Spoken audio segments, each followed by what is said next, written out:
Já comprou todas as prendas de Natal? Lembrou-se da sua? Estamos a oferecer 40 passes anuais da Zone e um deles pode ser seu. Assine hoje até 55% de desconto e habilite-se a ganhar. Tudo em observador.pt. Rádio Observador.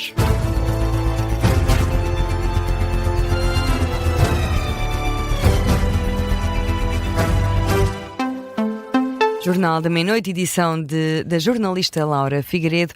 E Laura, com a lei laboral e a greve como pano de fundo, Luís Montenegro deixa um aviso ao PS. Não querem aprender com aquilo que o povo lhes disse. O Primeiro-Ministro acusa a oposição de arrogância e insiste na ambição para o salário mínimo.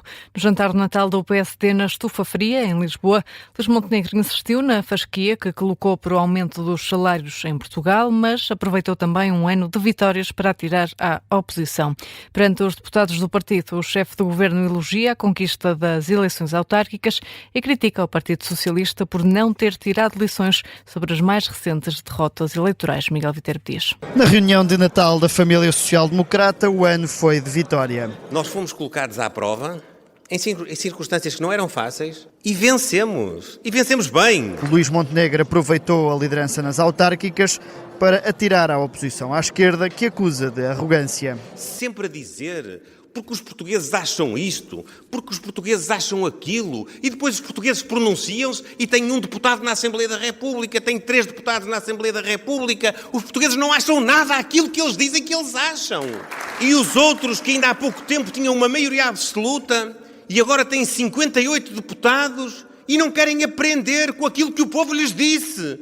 E têm o desplante de dizer que arrogantes somos nós. Não. A mensagem para o Partido Socialista, dias depois do Tribunal Constitucional ter devolvido a lei da nacionalidade, depois de um pedido de fiscalização do PS, mas sobre isso Montenegro nada disse. O Primeiro-Ministro diz que a legislatura é uma oportunidade para catapultar o país e insiste na ambição para os salários, garantindo que Portugal vai chegar à fasquia elevada que colocou. Estava a falar por causa da greve geral. Tinha a ver com esta ambição. Nós temos de incutir esta cultura de irmos mais longe, esta cultura de ganharmos. Nós não precisamos de ficar sempre naquele rame-rame, naquele de jogar para o empate, não. O chefe do governo, dias depois de ter apontado a um salário mínimo de 1.500 euros, num jantar pré-eleições presidenciais, em que no meio de tanta vitória teve um lapso. De facto, já começam a ser presidências a mais. Mas já agora ainda nos falta uma na nossa área política. Não nos falta.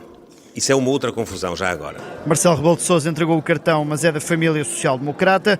Os olhos já estão no futuro, em Luís Marques Mendes, num jantar que, por ser de Natal, teve direito a prendas. Montenegro ofereceu a Hugo Soares um prato com a imagem do Palacete de São Bento, para que os deputados não se esqueçam do objetivo: apoiar a liderança do governo. Para não se esquecerem que é dali que vem a inspiração e as boas decisões, preservar, salvaguardar na Assembleia da República. Jornalista Miguel Viterbo Dias, que esteve a acompanhar o jantar de Natal do PSD em Lisboa. Já o líder do grupo parlamentar, Hugo Soares, fez um ligeiro comentário à lei da nacionalidade para dizer que, no essencial, o Tribunal Constitucional validou as alterações feitas. E seguimos com o debate presidencial desta noite. António José Seguro elogia a nova postura do governo no processo de reforma laboral. João Coutinho Figueiredo espera que a reunião desta terça-feira entre a UGT e a Ministra do Trabalho seja o pontapé de saída para um acordo. Posições assumidas no debate presidencial desta noite, na RTP. O candidato apoiado pela Iniciativa Liberal diz que ouviu com agrado as declarações de ambas as partes no final do encontro. Acho que a reunião de hoje foi descrita quer pelos responsáveis sindicais, quer pela Sra. Ministra do Trabalho, como sendo produtiva e construtiva e também a primeira de várias. Portanto, sim, espero que conduza em diálogo a um acordo que possa ser aceitável para ambas as partes e que não frustre nem constitua um recuo do Governo face à necessidade de adaptar a legislação laboral aos novos tempos. Espero que esta reunião seja a primeira de várias que conduza a um acordo e que a reunião do dia 7, para a qual está já marcada com a CGTP, possa servir também a esse propósito. Já António José Seguro diz que ficou satisfeito com a nova postura do Governo neste processo de reforma laboral. Naturalmente que eu fico satisfeito que o Governo tenha reconhecido que começou mal este processo. E já se perderam 6 meses, ou 5 meses, com a proposta que foi entregue. Porque ele fere um princípio democrático. Não foi apresentado a eleições legislativas, no programa eleitoral. Fere um princípio de concertação social. porque falhou na concertação social. Quanto ao chumbo de parte da Lei da Nacionalidade pelo Tribunal Constitucional, João Coutinho Figueiredo espera que o Parlamento não entre agora numa espécie de braço de ferro com os juízes do Palácio Raton. Espero que a Assembleia da República não cometa a loucura de insistir naquela redação. Espero que os partidos que têm interesse em que esta lei entre em vigor não insistam numa espécie de braço de ferro com o Tribunal Constitucional em que ninguém ganha e que rapidamente possamos ter a lei em vigor. Já António José Seguros não se pronunciou em relação à decisão do Tribunal Constitucional sobre a Lei da Nacionalidade. O candidato apoiado pelo Partido Socialista aproveita, no entanto, o debate para fazer um desmentido às declarações de ontem de André Ventura. Seguros diz que nunca se encontrou com o líder do Chega. Próximo frente a frente é entre André Ventura e o candidato apoiado pela IEL na próxima sexta-feira na SIC. Seguimos com as notícias. A UGT e a Ministra do Trabalho saíram otimistas da reunião desta terça-feira. Maria do Rosário Palma Ramalho admite até aproximar posições. Mário Mourão esteve sentado à mesa de negociações com Maria Rosário Palma Ramalho, depois da greve geral.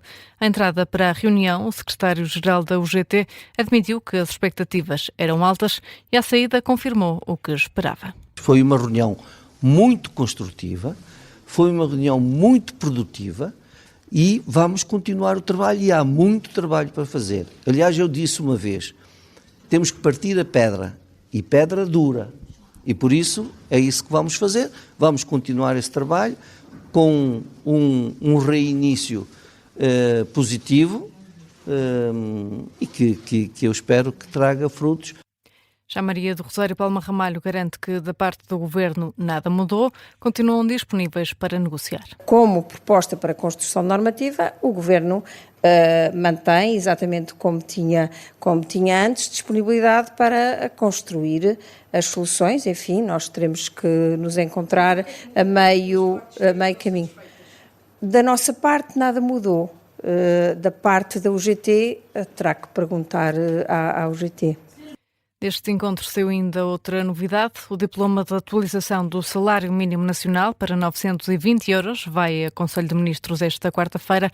É uma subida de 50 euros a partir do próximo ano. O Ministro da Educação nega ter acusado estudantes carenciados de degradar residências universitárias. Depois das críticas dos partidos de esquerda, Fernando Alexandre diz que é totalmente falso. Vamos começar por ouvir as declarações iniciais que geraram a polémica. E aquilo que nós fazemos no ensino superior é não misturar. É pôr nas residências universitárias os estudantes dos meios socioeconómicos mais desfavorecidos. E por isso é que depois elas se degradam.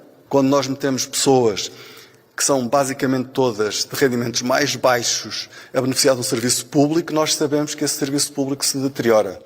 As declarações do Ministro da Educação esta tarde na apresentação do Plano de Ação Social para o Ensino Superior. Já depois das críticas dos partidos de esquerda, PS, PCP, Livre e PAN, Fernando Alexandre recusou ter dito que os estudantes carenciados eram responsáveis pela degradação das residências.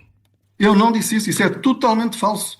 Isso é totalmente falso, eu não disse isso. O que eu disse é que quando tem um serviço público que é usado apenas por pessoas que não têm voz, que são de rendimentos mais baixos, devido à gestão, foi isso que eu disse, o serviço se degrada. Foi isso que eu disse. É só ouvir as minhas declarações. Aliás, nós vamos partilhar imediatamente o link, que foi, aliás, eles foram transmitidas online, com todos, e peço que ouçam com atenção, porque aquilo que eu faço ali é uma apologia da mobilidade social, da igualdade de oportunidades.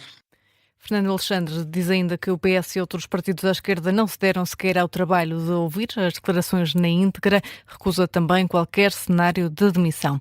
Antes deste esclarecimento, já o PS dizia que ou o ministro volta com a palavra atrás ou tem que sair do governo. Livre e PCP acusaram Fernando Alexandre de estigmatizar os alunos universitários mais desfavorecidos. Também André Ventura já reagiu. O líder do Chega diz que as declarações de Fernando Alexandre foram infelizes. Eu quero dar aqui a hipótese de isto não ter sido com essa intenção e com esse sentido, mas é um comentário absolutamente inapropriado, que ataca as pessoas que têm menos recursos. Ora, nós precisamos que quem tem menos recursos, precisamente, possa ter a oportunidade de estudar para poder subir no elevador social e possa vir a ter recursos. Não é atacar os que são mais pobres por estarem em residências de estudantes ou universitárias. Nós precisamos de mais residências universitárias e mais residências de estudantes. André Ventura, na Madeira, a entrada para um jantar-comício com mais de 400 simpatizantes e militantes. E foram entregues esta terça-feira os prémios Sakharov em Estrasburgo. Terminou com um compromisso por parte da Presidente do Parlamento não deixar para trás a Geórgia e a Bielorrússia. Roberta Metsola garante que vai exercer toda a pressão política para expor as violações aos direitos humanos por parte de ambos os países, patrocinados pela Rússia. Este ano, os laureados foram 2 jornalistas, uma georgiana e um bielorrusso, que estão presos por questões políticas. O observador está no Parlamento Europeu e acompanhou a cerimónia João Costa Campos, que ficou marcada por apelo dos vencedores aos líderes europeus.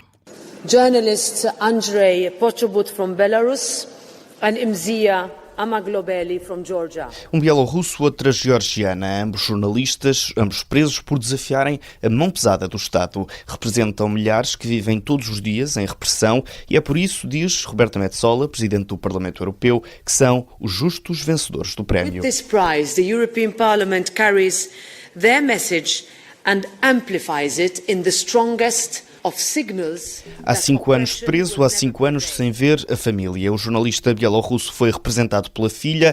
Diz que este prémio não muda o passado, nem volta a unir a família que foi sacrificada à custa da luta pela liberdade de expressão, mas mostra que é possível fazer justiça. Your recognition cannot change the past, but it gives us something extremely precious for the future.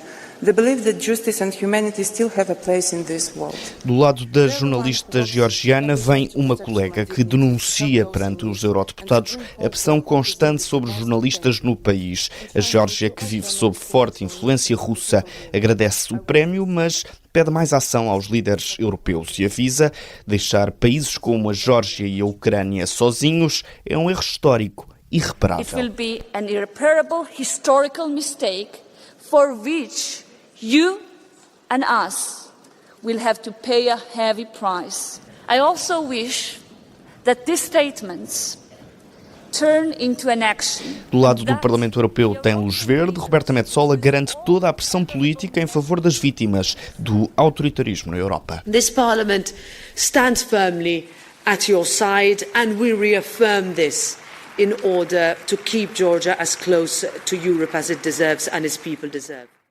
Um trabalho do jornalista João Costa Campos, que está no Parlamento Europeu, em Estrasburgo, a acompanhar a última sessão plenária do ano. Os prémios Sakharov são uma distinção dada pelo Parlamento Europeu desde 1988 a figuras que lutam pela defesa da liberdade de expressão e pensamento. 13 minutos para lá da meia-noite. Laura, que outros temas estão em destaque a esta hora? Se o país fosse hoje a eleições legislativas, a Aliança Democrática voltava a ficar em primeiro lugar. É o resultado da mais recente sondagem feita pela Universidade Católica para a RTP, Antena 1 e Público. De acordo com o estudo, a AD aparece em primeiro lugar, com 29% das intenções de voto. Voltaria a ganhar, mas cai 3 pontos em relação às eleições de maio. Já o Chega e o PS registram ligeiras subidas. O partido de André Ventura voltava a ficar em segundo lugar, com 24%, seguido pelo Partido Socialista, com 23% das intenções de voto. A Iniciativa Liberal subiria 4 pontos, ficava com 9% das intenções de voto, seguida pelo Livre, que sobe também 2 pontos, ficando com 6%. O Bloco de Esquerda arrecadaria 2% e o PAN menos de 1% das intenções de voto. O Presidente da República lamenta a morte do físico português Nuno Loureiro, baleado em casa em Boston, nos Estados Unidos. Marcelo Rebelo de Sousa sublinha a dedicação incansável à ciência e o legado que o físico deixa. Numa nota no site da Presidência, o chefe de Estado realça que, para além do mérito profissional, Nuno Loureiro era reconhecido pelo espírito colaborativo, generosidade no partilhar de conhecimento e compromisso com o progresso científico. O filho do realizador Rob Reiner foi acusado formalmente pelo homicídio dos pais. Nicky Reiner é suspeito de ter matado o pai, ator e realizador, e a mãe, Michelle Singer Reiner. O suspeito não foi levado a tribunal esta terça-feira por motivos médicos. Se for considerado culpado, pode ser condenado à prisão perpétua sem pena suspensa, uma vez que se trata da forma mais gravosa de homicídio nos Estados Unidos. E é o ponto final no Jornal da Meia-Noite, edição da jornalista Laura Figueiredo.